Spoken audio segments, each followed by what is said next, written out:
kasih Ustaz Awang. Bismillahirrahmanirrahim. Assalamualaikum warahmatullahi wabarakatuh.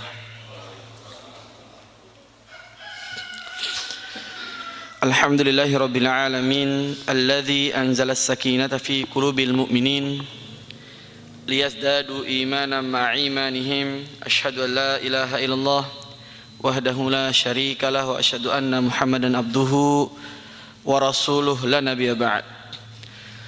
Wa qala Allah ta'ala a'udzu billahi minasyaitonir rajim. Bismillahirrahmanirrahim. Huwal ladzi ja'ala lakumul arda dhalulan famshu fi manakibiha wa kulu min rizqihi wa ilaihin nusur. Shadaqallahul azim. Para jemaah milik Allah Subhanahu wa taala, hadirin hadirat ikhwat fillah, beruntung dan bersyukur rasanya pada pagi hari ini kita kembali bertemu dan bermuajahah untuk melanjutkan salah satu kajian kita, yakni perkembangan sejarah Islam. Kita sudah banyak membahas Islam dan kemaritiman, Islam dan ilmu pengetahuan, Islam dan ekonomi. Nah, hari ini karena saya akan cukup banyak membahas mengenai Samudra Pasai, maka topik besar kita memang terkait dengan Islam dan politik. Islam itu tidak antipati dengan politik. Siasah Islamiyah, politik Islam itu ya bagian dari Islam itu sendiri. Dan kita memiliki pola politik yang sangat dinamis sebetulnya. Sederhananya begini, pemilihan Abu Bakar sampai kepada Ali bin Abi Thalib radhiyallahu ta'ala anhum ajma'in, polanya itu beda-beda, Pak. Nggak ada standar bakunya pada masa Khulafaur Rasyidin. Kalau Abu Bakar gimana terpilihnya? Abu Bakar itu tokoh-tokoh waktu itu memutuskan Abu Bakar lah yang menjadi pemimpin, karena sudah ada semacam ciri-ciri lah, tanda-tanda quote unquote, ketika Nabi sedang sakit parah, maka yang diminta oleh Nabi menjadi imam sholat yakni Abu Bakar. Tanda ini ditangkap oleh sahabat-sahabat senior bahwa Nabi menginginkan Abu Bakar menjadi pemimpinnya. Tapi tidak ada literally Nabi menyatakan nanti pengganti saya adalah Abu Bakar, itu tidak ada statement itu. Tapi bahwa yang paling mulia pada saat itu adalah Abu Bakar, para sahabat bersepakat. Dan memang Abu Bakar lah yang kemudian menjadi khalifah. Abu Bakar kepada Umar beda lagi. Abu Bakar itu mengkampanyekan Umar, menawarkan kepada para sahabat agar nanti kalau saya tidak ada, Umar lah yang menggantikan saya. Kenapa? Karena dulu orang-orang memandang Umar ini terlalu, dalam tanda kutip, kasar. Abu Bakar menggaransi kalau Umar nanti menjadi khalifah, maka Umar akan lebih lembut lagi. Jadi kalau Umar, memang Abu Bakar sudah mengkampanyekan pemimpin berikutnya adalah Umar, dan mengkonsolidasikan agar para sahabat itu menerima Umar. Utsman dan Ali nanti polanya beda lagi. Kemudian nanti berganti Umayyah, berganti Abbasiyah, berubah lagi tuh. Mulai menjadi dinasti yang basicnya adalah keturunan. Dan kita lihat memang ada sisi positif dan banyak juga sisi negatifnya ketika polanya adalah keturunan. Di antaranya misalnya yang ingin saya sampaikan, karena nanti nyangkut dengan pembahasan kita Samudra Pasai, pada akhir-akhir masa dinasti Umayyah. Dinasti Umayyah, siapa Pak? Foundernya dinasti Umayyah ini, pendirinya siapa nih? Awal-awalnya namanya siapa? Muawiyah bin Abi Sufyan. Nanti pada masa dinasti Umayyah ini perkembangan Islam itu cukup masif, karena nanti pembebasan Konstantinopel yang pertama dilakukan di masa dinasti Umayyah. Kemudian kita masuk ke Eropa, itu masa Umayyah. Tariq bin Ziyad yang akhirnya berhasil menyerangi tempat yang namanya Jabal At-Tariq. Orang Eropa menyebutnya Gibraltar. Nanti Granada, Cordova, Sevilla itu jatuh ke tangan umat Islam, namun tidak di-maintain dengan baik. Karena kekuasaan kita pada saat itu berada di Baghdad, di Irak. Tapi nanti terjadi masalah. Ini menurut saya dampak negatif di antara dampak negatif dinasti ya. Pada akhir-akhir masa Umayyah mulai terjadi penurunan. Saya tidak mau sebutkan khalifahnya karena ini aib. Tapi sifat-sifatnya perlu kita bahas. Ketika di akhir masa Umayyah mulai terjadi penyimpangan. Khalifah itu tidak terlalu senang dengan syariat Islam. Khalifah mulai suka dengan khamar. Ini fakta. Akhirnya mulailah muncul gerakan-gerakan di dalam tubuh masyarakat pada saat itu yang dimotori oleh gerakan Abbasiyah. Kita mengenalnya dari keturunannya Abbas bin Abdul Muttalib radhiyallahu ta'ala an. Ini masih pamannya Nabi ya, Abbas ini, untuk menyingkirkan kekuasaan Umayyah.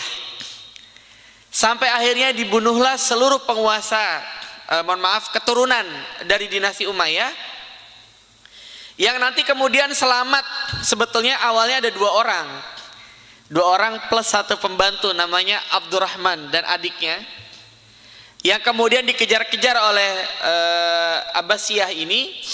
Tapi nanti dia berhasil menyelamatkan diri dan kembali dia masuk ke Cordova. Namanya adalah Abdurrahman Ad-Dakhil rahimahullah ta'ala. Abdurrahman Ad-Dakhil ini salah satu keturunan Umayyah yang selamat dari pemberontakan Abbasiyah. Nah nanti dia selamat, skill politiknya, kemampuan dia dalam leadershipnya membuat dia kembali menjadi pemimpin baru di Eropa. Jadi reborn, Muawiyah reborn. Sehingga pada masa Abbasiyah itu memang ada dua kekuasaan. Jadi pelajarannya apa Pak? Memang awal mulanya nggak bagus, konflik serangan Abbasiyah pada Muawiyah. Tapi hikmahnya apa? Pada saat Abbasiyah muncul di Baghdad, Muawiyah justru eksis juga di Eropa. Sehingga pada saat itu dua benua kita maintenance. Asia di Baghdad pada saat itu, kemudian Muawiyah reborn ya, Muawiyah kedua di bawah pimpinannya Abdurrahman Ad-Dakhil itu berada di Eropa, dan keduanya sama-sama maju. Gitu. Nah, kita lompat agak jauh ke akhir-akhir dinasti Abbasiyah. Puncaknya dinasti Abbasiyah itu ada pada masanya Harun Ar-Rasyid rahimahullah ta'ala. Dan pada saat Harun Ar-Rasyid ini berkuasalah nanti muncul juga nama besar ulama fiqih. Namanya siapa? Imam Syafi'i. Jadi Imam Syafi'i ini secara usia tuh seletingan dengan Harun Ar-Rasyid. Dan Imam Syafi'i rahimahullah ta'ala adalah murid langsung dari Imam Malik.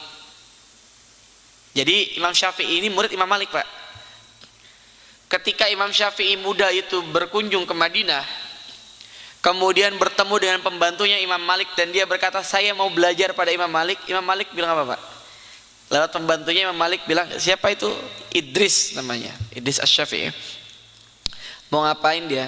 Mau belajar sama antum. Oh ya udah, bilang ke dia baca dulu kitab saya. Imam Malik punya kitab namanya kitab Al-Muwatta. Imam Syafi'i bilang apa Pak? Kata Imam Syafi'i, kitab Al-Muwatta udah di sini. Jadi Imam Syafi'i bukan hanya baca, Imam Syafi'i sudah hafal. Ini memang kelebihannya Imam Syafi'i Pak. Dan ini jadi kelemahan kita. Kelebihan Imam Syafi'i, kelemahan kita. Imam Syafi'i rahimahullah ta'ala dalam banyak riwayat tentang sejarah para ulama, beliau kalau balik halaman, beliau baca halaman ini misalnya, yang saya baca nih halaman 119 misalnya, saya balik halaman 120, maka halaman 119 ini terekam dalam kepala beliau. Jadi sangat mudah dalam menghafal, kayak spons. Kalau kita gimana kita? Seringnya kita cepat ngafal, cepat lupa. Atau hafal tuh, begitu masuk hafalan baru yang lama jadi lupa.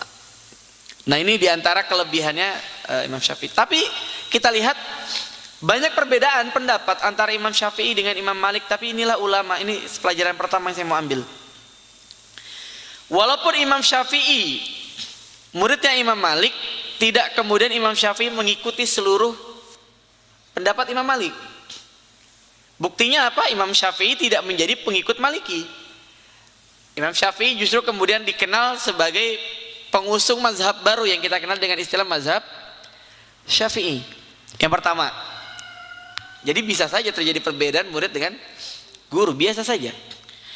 Yang kedua, Imam Syafi'i rahimahullah ta'ala, walaupun perbedaannya banyak dengan Imam Malik, tapi kita tidak pernah mendapatkan satu pun kalimat Imam Syafi'i mentahzir Imam Malik.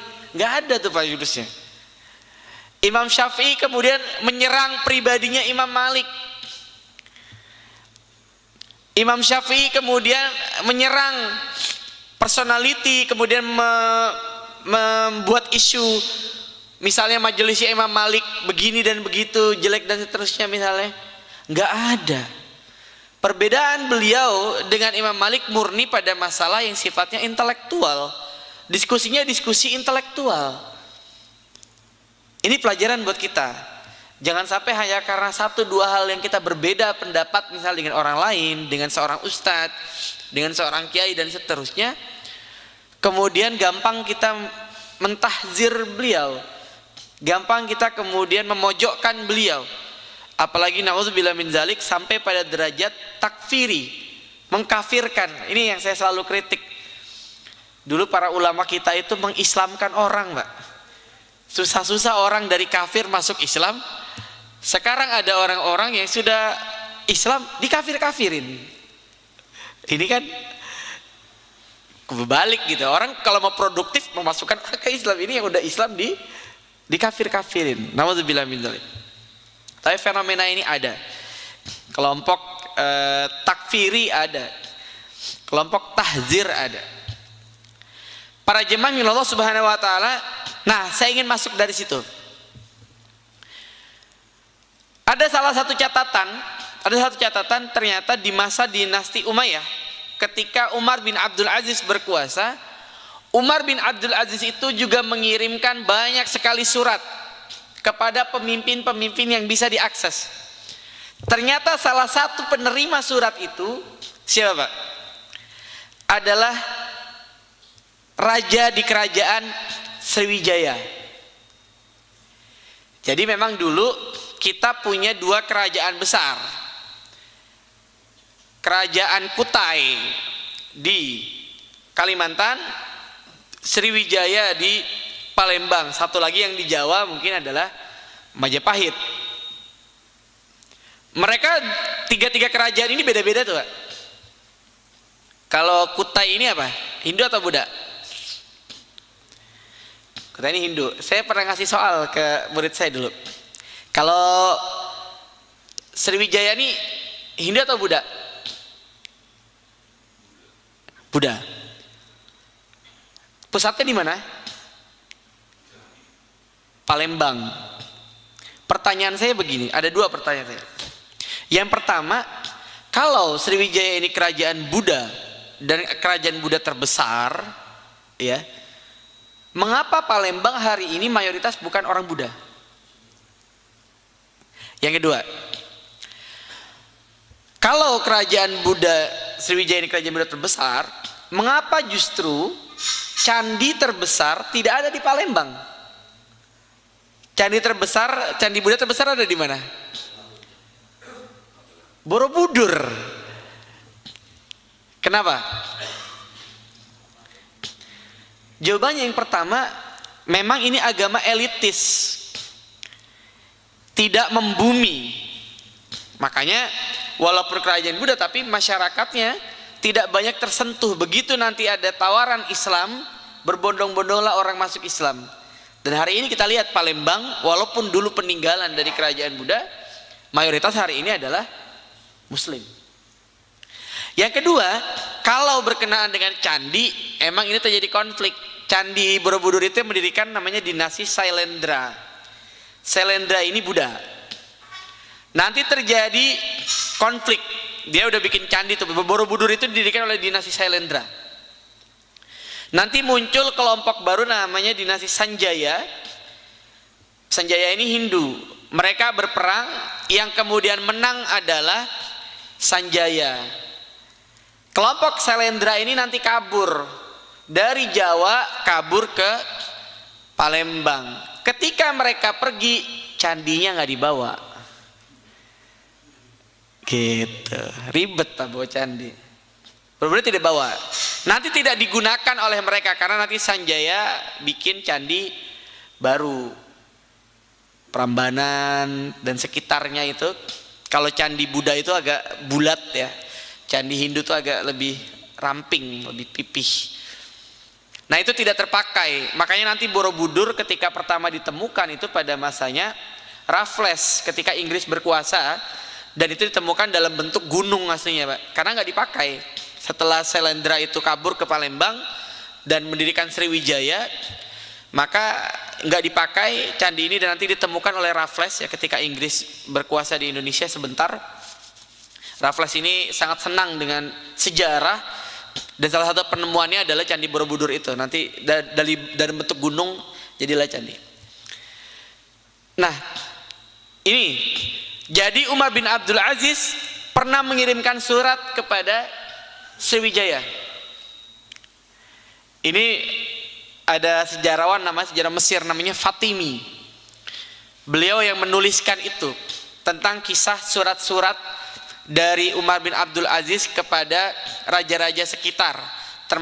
Termasuk salah satunya adalah kerajaan Sriwijaya.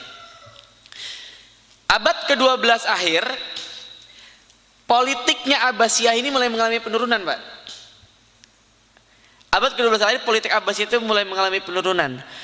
Sebaliknya di Indonesia, di Nusantara pada saat itu, Islam itu justru menjadi agama yang sangat masif, kenceng. Karena apa? Karena sebelumnya sudah ada Hindu, sebelumnya sudah ada Buddha, dan berbondong-bondong orang masuk Islam. Di antara penyebabnya saya pernah sampaikan, karena kita tidak mengenal kasta. Dulu orang itu taunya ya sudah, saya kan lahirnya di keadaan miskin gitu ya, kasta yang bawah, ya sudah, dia kan namanya stratifikasi sosial tertutup ya. Begitu Islam datang, maka mereka berbondong-bondong masuk Islam. Diantaranya karena apa? Karena kita tidak mengenal sistem kasta. Yang membedakan di antara kita bukan gelar, yang membedakan di antara kita bukan kekuasaan, bukan kekayaan, tetapi apa? Ketakwaan. Semua memiliki peluang masuk surga. Semua memiliki peluang untuk mulia. Tidak di-coupling sejak lahir. Emang kita bisa milih kita mau lahir dari rahim siapa? Kan enggak. Emang kita bisa memilih ekonomi kita mau gimana? Kan enggak. Ali bin Abi Thalib itu sahabat yang